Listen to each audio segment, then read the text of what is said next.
បាទបងប្អូនទាំងអស់គ្នាបាទថ្ងៃនេះគឺខ្ញុំនឹងនាំ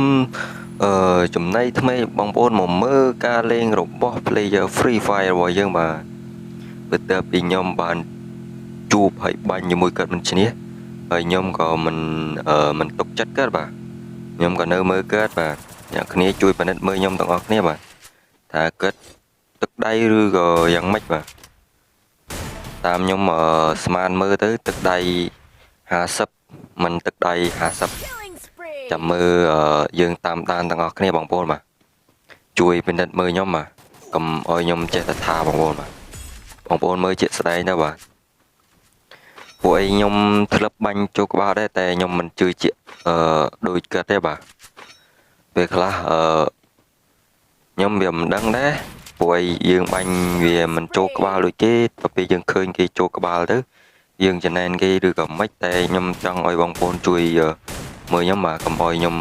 ប៉ិនឆ្ងល់ពេកបាទកុំឲ្យខ្ញុំដើរចេះតែចោតគេទៅពីទៅផ្ទះបាទតែតាមខ្ញុំវិភាគខ្លួនខ្ញុំណាបងប្អូនបាទបងប្អូនជួយវិភាគឲ្យបញ្ចេញមតិម្នាក់មួយផងតាមបងប្អូនវិភាគមើលតាមខ្ញុំគឺខ្ញុំគិតថាទឹកដៃគិត50មិនទឹកដៃ50បាទតាមខ្ញុំវិភាគមើលបងប្អូនបាទហើយមុននឹងចូលដល់វីដេអូមួយនេះកុំភ្លេចបងប្អូនជួយចុច Subscribe ចុច Share ចុច Like ចុច Follow ដើម្បីជាកម្លាំងចិត្តដល់ខ្ញុំធ្វើវីដេអូចែកជូនដល់បងប្អូនទស្សនានៅលើក្រោយទៀត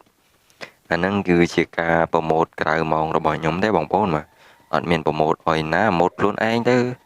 ហ្នឹងហើយបងប្អូនបាទកុំភ្លេចជួយគ្រប់គ្រងខ្ញុំផងបាទដើម្បីឲ្យខ្ញុំជាកម្លាំងចិត្តជួយជុំជែងខ្ញុំផងឥឡូវទៅទៀតហើយបងយើងមកចូលក្នុងការវិភាគយើងវិញបងប្អូនបាទមើលទីទៀតគាត់នឹងឃើញមនុស្សហើយគាត់ចាំមើលគាត់ដើរទៅបងប្អូនបាទចាំមើលគាត់ដកភ្លើងមកចាំមើលទីទៀតប្រូមួយនោះចេញមកនោះចាំមើលផ្លាប់មានអីទៀតនេះអាហ្នឹងតាមការវិភាគខ្ញុំទេព្រោះអីចឹងថាគាត់បាញ់ទៅដឹងតែចូលក្បាលrồiបងប្អូនបាទចាំមើលទៅណាទៀតណានឹងស្កូបទៅស្កូបអត់ចាប់ទេមាញ់ស្កូបទៅវាស្កូបទៅផ្សេងទៅដល់ពេលដាក់លើកទី2បាំងចាប់ក្បាលងាប់បដ ாய் អាហ្នឹងតាមការវិភាគខ្ញុំចាំមើលជាក់ស្ដែងទៅចាំមើលទៅទៀតនេះកន្លែងនេះបែកក្បាលទៀតចឹងថាមកវីដេអូហ្នឹងគឺអត់បានធ្វើវីដេអូទេគឺមកមើលគេបាញ់បដ ாய் វៃជប់កាត់ខ្ញុំឈរនៅម្ដងងាប់បោះកាត់បាទពងឈរជួយគ្នាមួយដល់ពេលចុះមិនបានងាប់ដល់ពេលចូលខ្ញុំអត់ទុកចិត្តដល់ពេលចូលមកមើលកាត់បាញ់ដល់ពេលចេះតែឆ្ងល់ជុំចេះឆ្ងល់ម៉ែកំពិតអញ្ចឹងសោះអាហ្នឹងតាមខ្ញុំគិតទេបងប្អូនត្រាប់បងប្អូនគិតលើគិតមិនជួយបញ្ចេញទេមួយផងដើម្បីកុំឲ្យខ្ញុំលើកក្រោយទៀតពេលឃើញគេកុំចេះតែចោតគេណាបងប្អូនបាទអញ្ចឹងណា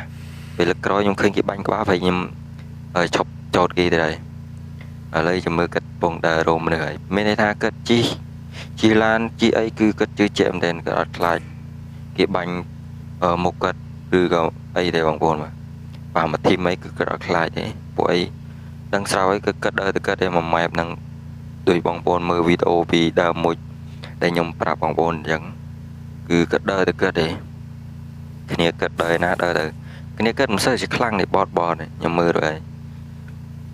ហើយចាំមើលតិចទៀតចាំមើលគាត់ទៅប៉ះប្រូមួយនៅលើនោះដោយសារគេចាប់អាម៉ែបក្រហមចាំមើលបងប្អូនបាទ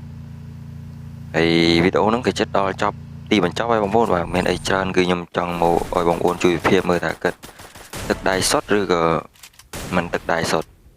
មើលទៅណាលើកទៅខុសលើកម្ដងទៀតចូលrồiអាកំភ្លើងនៅវាចូលក្បាលល្អតែងាយចូលបងប្អូនតែអានឹងតាមខ្ញុំប៉ាន់ស្មានបងប្អូនមានវីដេអូនឹងក៏មានតែប៉ុណ្្នឹងឯងបាទចាំជួបខ្ញុំនៅវីដេអូក្រោយទៀតបាទខ្ញុំនឹងបញ្ចេញទឹកដៃម្ដងបាទកុំដើរចេះចោតគេ